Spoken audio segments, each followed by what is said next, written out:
Good morning, dear students. Today we will discuss questions based on comprehension and analysis given in your third term first assessment. Let's discuss question number 1. Question number 1 asks why we use acidulated water for electrolysis of water. The answer is that pure water is a bad conductor of electricity. So electric current will not pass. For that purpose, we add a few drops of acid or alkali, a strong acid or alkali which dissociate to give plenty of ions, so that due to those ions, water becomes good conductor of electricity, and then electric current can easily pass through it. And with the energy of electric current, water molecule decomposes, or the bond between hydrogen and oxygen of water molecule breaks so that it decomposes into hydrogen and oxygen. So the product of the process, as was the part of the question, products are hydrogen and oxygen.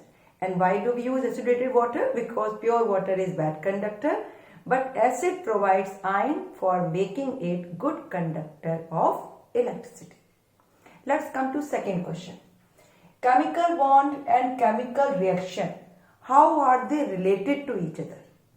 And answer is that during a chemical reaction, chemical bonds between reactant molecules are broken. And then when atoms become free out of chemical bond, then those free atoms of the reactant molecule or molecules rearrange themselves and then form new chemical bond which will form molecules of product. To understand it better, let's write this reaction only. Water decomposes to give hydrogen and oxygen. By electric current or whatever is different thing. So what happens? Water molecule breaks down into hydrogen and oxygen atom. 2 hydrogen atom, 1 oxygen atom from 1 molecule of water. Then this is breaking of chemical bond. Chemical bond binds these atoms together to form water molecule. When chemical bond breaks, then hydrogen and oxygen atom become free. When they become free, then from 2 molecules of water, 2H1O from 1 molecule, from 1 more molecule as well, 1 hydrogen, 2 oxygen. Then what happens? 2 hydrogen combine with another chemical bond, new chemical bond, to form one of the product, hydrogen molecule. These 2 as well combine to form hydrogen molecule, whereas this oxygen and this oxygen, they also combine O plus O to form O2. This way, from 2 molecules of water, 2 molecules of hydrogen, one here, and 1 molecule of oxygen is created. So this is only one example, but in every chemical reaction, chemical bonds of reactant molecules are broken and new chemical bonds are formed by the freed atom so that they can form molecule of products. So the answer is that chemical bond and during chemical reaction, breaking of bond and formation of new chemical bond is a must. Without that, chemical reaction cannot happen only. I hope you understood. Let's discuss question number 3.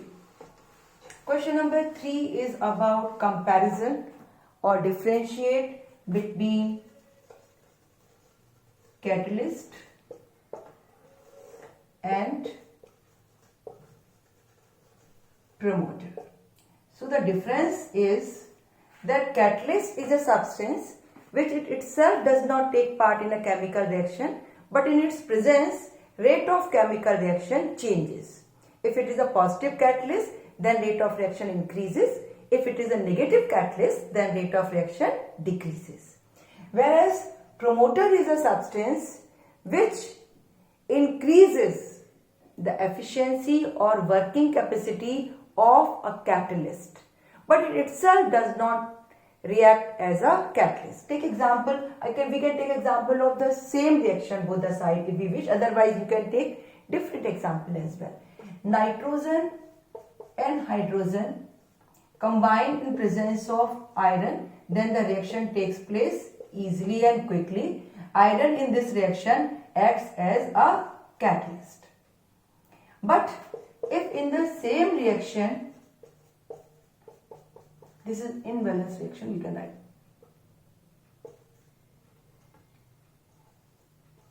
This is the reversible reaction, so sign of reversal will be known. If we take molybdenum, then rate of reaction does not increase because molybdenum is not a catalyst. But if molybdenum is taken along with iron, then in this case as well rate of reaction increases because iron is a catalyst. But if we take molybdenum along with iron, then rate of reaction is still more increases because iron now becomes more active and functional as a catalyst. So catalyst either increases or decreases the rate of reaction, but promoter increases efficiency of the catalyst, but it itself cannot act as a catalyst. Right? Then the fourth question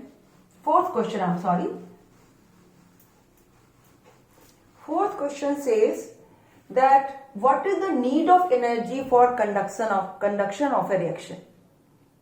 Explain taking example of photosynthesis. So the answer is that without energy no chemical reaction can take place. In every chemical reaction either energy is absorbed or energy is released, but it is a must because just we said that chemical bonds are broken during a chemical reaction and then new chemical bonds are formed.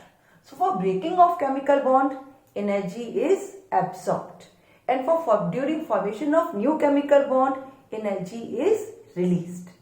So either both the side amount of energy released and absorbed may not be same. That's why during a chemical reaction either energy is absorbed or energy is released. But energy may be in any form.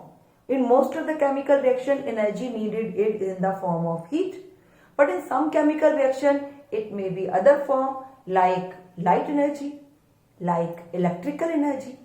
So the answer for the question is that energy is needed for conduction of every chemical reaction because chemical bonds of reactant molecules are broken, and for that we need energy. Taking example of, for example, in photosynthesis, carbon dioxide and water molecule combine to form glucose and oxygen. But for that, as I said, bond between carbon and oxygen atom in carbon dioxide molecule, hydrogen oxygen atom and water molecules are to be broken. But for this reaction, we don't need heat energy. And heat energy will not be effective as well.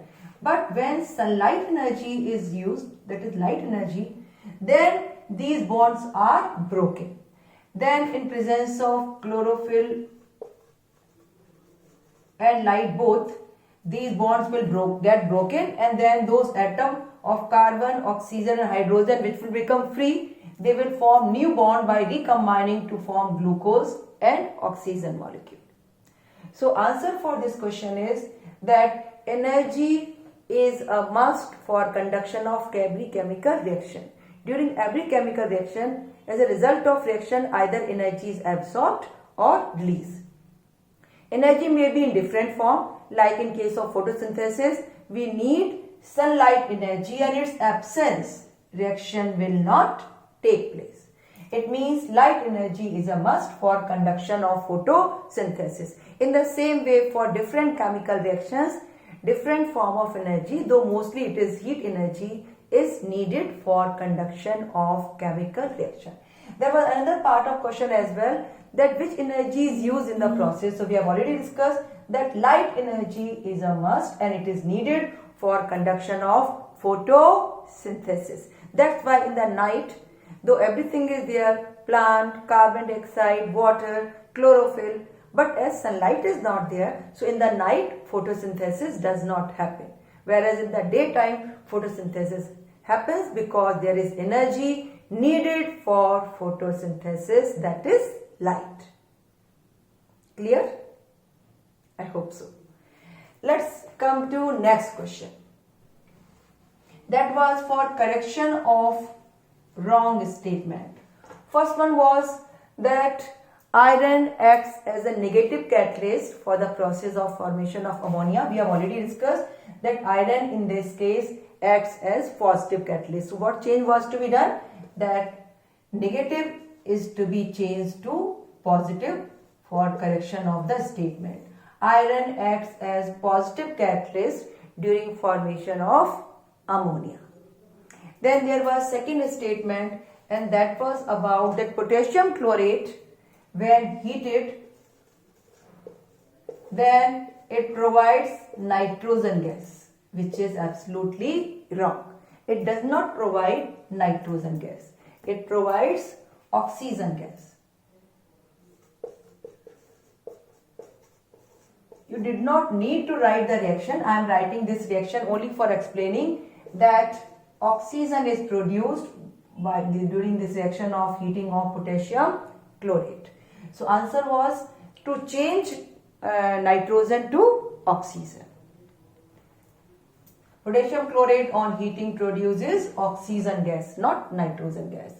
Then there was the third statement that the reactions in which light energy is only needed, they are said to be electrochemical reaction. And answer is not electrochemical but photochemical, because the reaction in which electricity is used, they are said electrochemical reaction.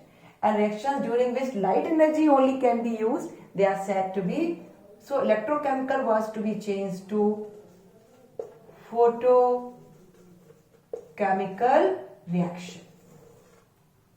Then there was a sixth question as well, that says that discuss evolution of gas as characteristic of chemical change or chemical reaction. So children, during chemical reaction, many things are produced. In some chemical reaction, it may be production of a gas. Like just now we discussed that potassium chlorate on heating provides oxygen gas. So when a gas is produced, then production of a gas, if can be absorbed, then it can be one of the characteristic of chemical reaction. Like when vinegar is added to baking soda powder, then evolution of gas is observed in the form of effervescence. Sometimes evolution of gas cannot be observed, but mostly if the reaction takes place in liquid medium, then when gas comes out, then it comes out with effervescence. So evolution of gas is a characteristic of some of the chemical reactions in which gas is produced.